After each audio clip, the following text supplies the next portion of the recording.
The Pinebrook Country Club's championship golf course stretched across 280 acres of perfectly manicured Kentucky bluegrass, with rolling fairways that had challenged golfers for over 60 years. The clubhouse, a stately colonial building overlooking the 18th green, served as the social heart of the city's business and professional community. Today, it was hosting Dad's 62nd birthday golf tournament, an annual tradition that had grown from a casual game between friends into a 16-player event complete with prizes, catered lunch and enough competitive spirit to fuel arguments that would last until next year's tournament.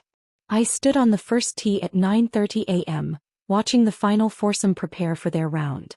Dad looked distinguished in his navy polo and perfectly pressed khakis, clearly enjoying his role as host and birthday celebrant.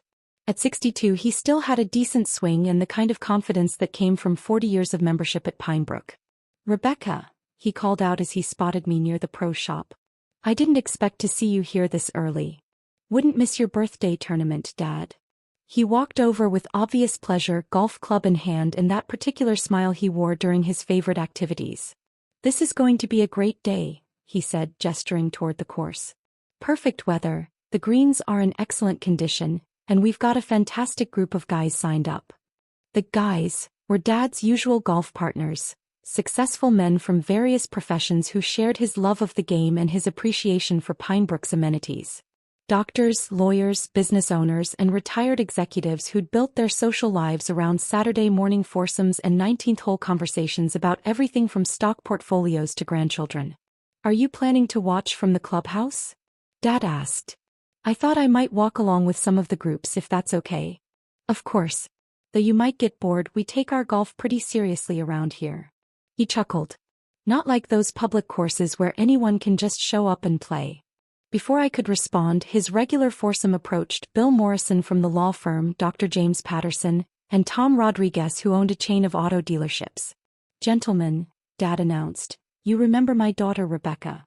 They greeted me with polite warmth, the kind of practiced courtesy that came from decades of social interactions at country club events.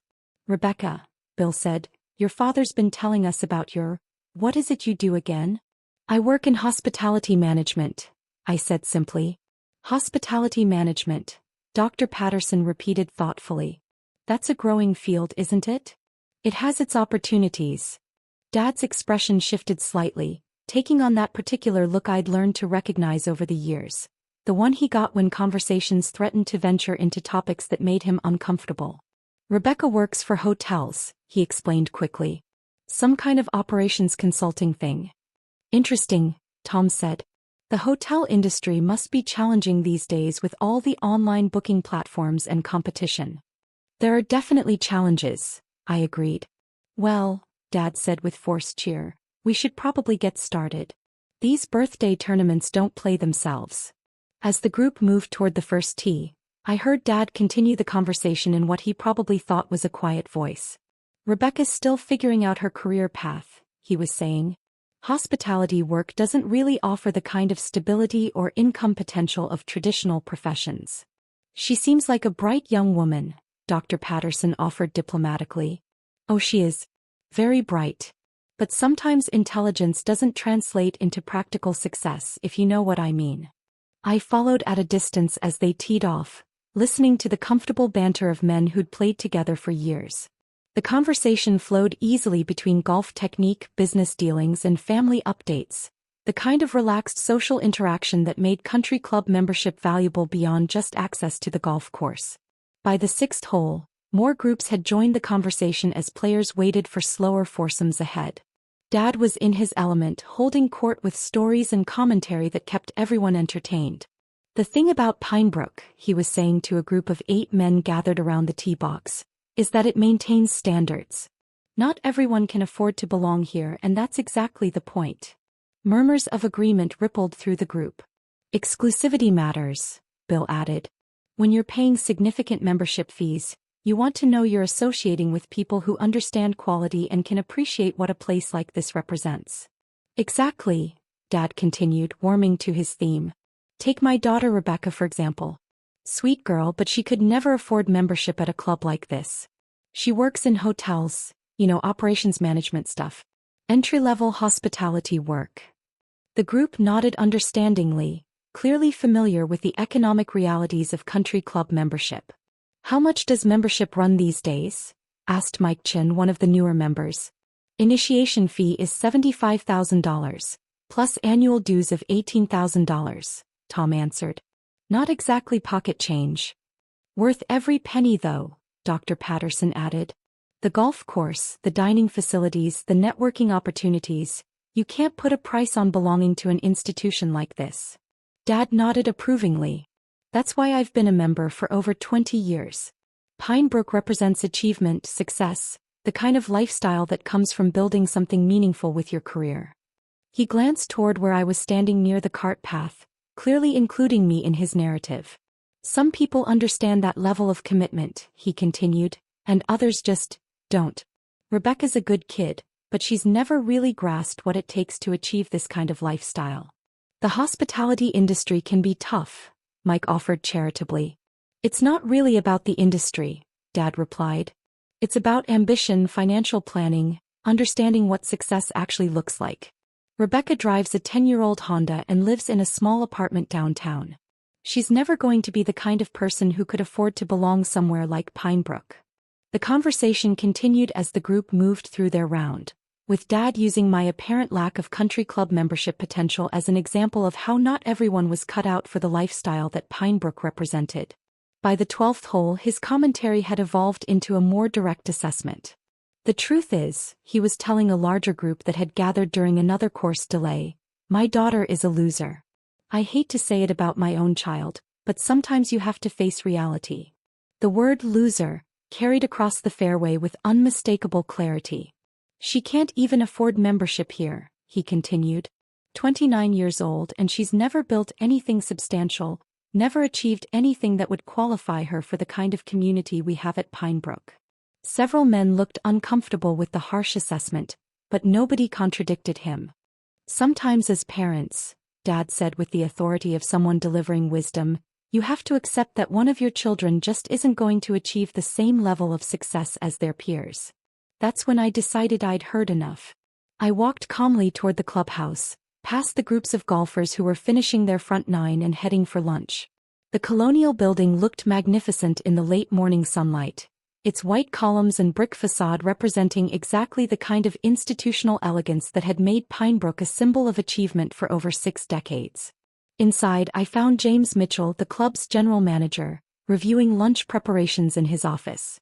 "Ms. Henderson," he said, standing immediately. "I didn't realize you were here today. How can I help you?" "James, I need you to do something for me regarding the Henderson family membership." His expression became carefully professional. "Of course. What do you need?" "I want their membership revoked. Effective immediately." "I see. May I ask the reason for this action?" "Personal matter. The primary member has made some choices today that require immediate consequences." James nodded and pulled up the membership database on his computer. "The Henderson family membership has been active for 22 years. Should I prepare any specific documentation for the revocation?" "Just handle it quietly and efficiently. Disable their member privileges, revoke clubhouse access, and have their golf carts returned to the pro shop." "What about their current round?" "Let them finish, but make it clear that this is their final day at Pinebrook." "Understood, Ms. Henderson. I'll handle this immediately." I walked back toward the golf course, where Dad's tournament was entering its final stages. Most of the players were on the back nine, and the competitive energy was building toward the traditional 18th hole finish and awards ceremony. I positioned myself near the clubhouse patio where I could see the approaching groups and the inevitable moment when Dad would discover his membership status had changed. It came at 1:47 p.m. Dad's foursome had just finished the 16th hole when their golf carts suddenly stopped working. All 4 vehicles came to a complete halt simultaneously, their electronic systems apparently shut down by remote control. "What the hell?" Dad said, pressing the accelerator pedal with no result. "Mine's dead too," Bill said from the cart beside him. Dr. Patterson was checking his cart's battery display. "This doesn't make sense. These were fully charged an hour ago." That's when James Mitchell appeared, walking across the fairway with obvious purpose and 2 security guards flanking him. "Mr. Henderson," he said formally as he approached Dad's stopped cart. I need to speak with you about your membership status. Dad looked confused. My membership status? James, what's going on with these carts? Your club privileges have been revoked, sir. I'm going to need you to return to the clubhouse and complete the termination paperwork. The silence that followed was so complete I could hear conversations from other groups 3 holes away. Revoked. Dad repeated. What are you talking about? Your Pinebrook membership has been terminated, effective immediately. You'll need to gather your personal belongings from your locker and surrender your member credentials. Bill, Dr. Patterson, and Tom were staring at this exchange like they might be witnessing a medical emergency. James, there's obviously been some kind of mistake, Dad said, his voice taking on the authority he used when managing crisis situations. I've been a member here for over 20 years. My dues are paid through the end of the year. There's no mistake, sir. The termination order came directly from ownership. Ownership? What does ownership have to do with anything? James glanced toward where I was standing on the patio, then back at Dad. Mr. Henderson, are you not aware of who owns Pinebrook Country Club? Of course I know who owns it. The membership owns it. We're all shareholders. Actually, sir, Pinebrook was acquired 5 years ago by Meridian Hospitality Group. We're now privately owned. Dad's face was going through several distinct phases: confusion, concern, and growing alarm. Privately owned by whom? James looked directly at me, then back at Dad. By Ms. Rebecca Henderson, sir. Your daughter. The effect was instantaneous and devastating. Dad's golf club slipped from his fingers and clattered on the cart path. Dr. Patterson made a sound like air escaping from a balloon. Bill was staring at me like I might be an apparition. That's impossible, Dad whispered. I assure you it's not impossible, sir. Ms. Henderson purchased Pinebrook in 2019 through her hospitality management company. She's been the owner and primary stakeholder for over 5 years. Tom finally found his voice. Rebecca owns this country club? She owns this club, the Riverside Golf Course, the Mountain View Resort, and 12 other hospitality properties throughout the region, James confirmed. Meridian Hospitality Group is one of the most successful private club management companies in the state. Dad was looking back and forth between James and me like we might suddenly reveal this was an elaborate practical joke. But she said she worked in hospitality management, he said weakly. She does, sir. She manages a portfolio of hospitality properties worth approximately $180 million. The number hung in the air like expensive cologne, present, unmistakable, and redefining everything that had happened over the past 4 hours. $180 million? Bill repeated. That's the current asset valuation of Meridian Hospitality Group's property portfolio, James confirmed. I walked down from the patio and approached the group of men who were all staring at me with expressions ranging from shock to dawning comprehension. Hi, Dad, I said calmly.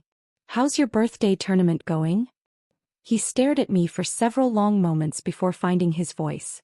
Rebecca, you own Pinebrook? I do. And all those other properties James mentioned? I do. But you drive that old Honda, you live in that small apartment.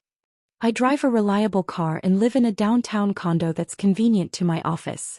I don't need status symbols to validate my success. Dr. Patterson cleared his throat. Rebecca, I think we owe you an apology.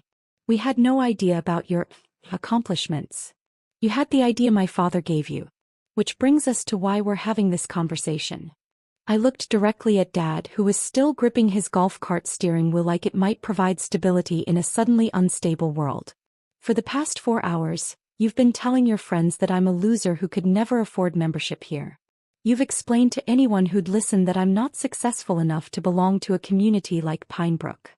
Rebecca, I didn't know. You didn't know because you never asked.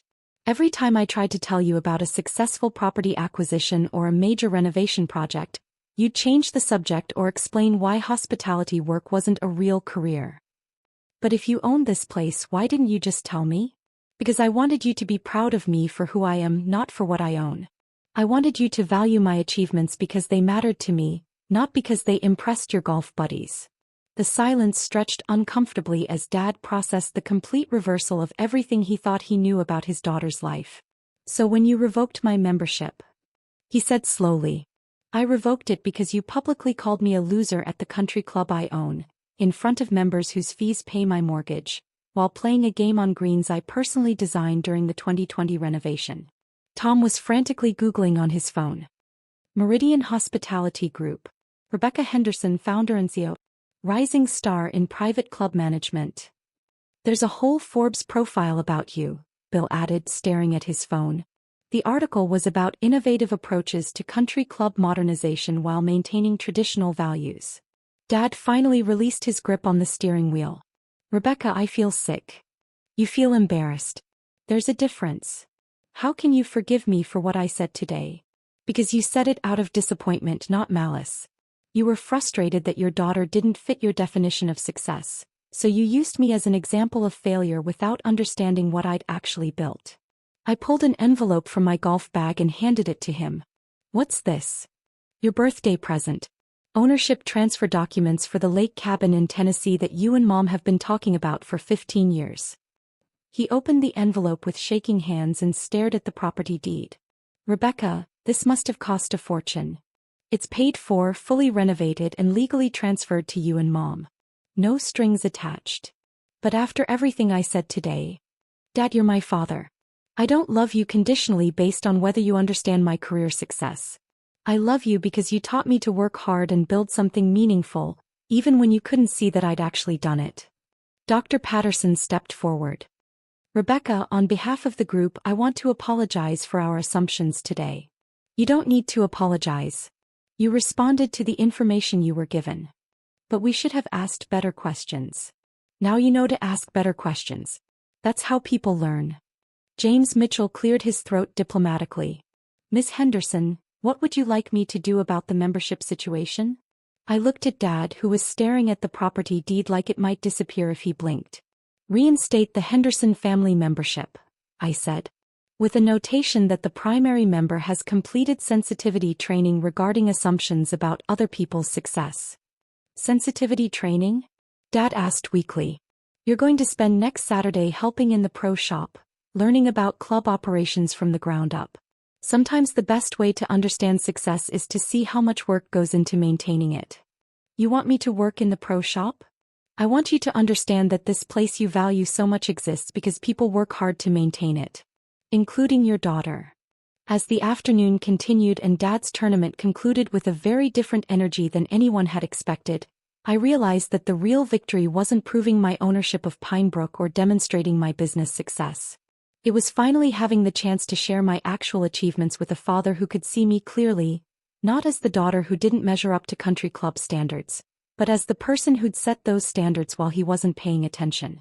Later that evening, as I walked through the clubhouse I'd owned for 5 years, reviewing operations and planning future improvements, I reflected on how the day had unfolded. Dad's birthday tournament had become a lesson in assumptions, respect, and the difference between appearing successful and actually building something meaningful. The 18 holes of perfectly maintained golf course represented thousands of hours of work, millions of dollars in investment, and the kind of attention to detail that created experiences worth celebrating. But the most valuable thing I owned wasn't visible from any fairway. It was a relationship with my father rebuilt on truth instead of assumptions, worth more than any country club could ever be.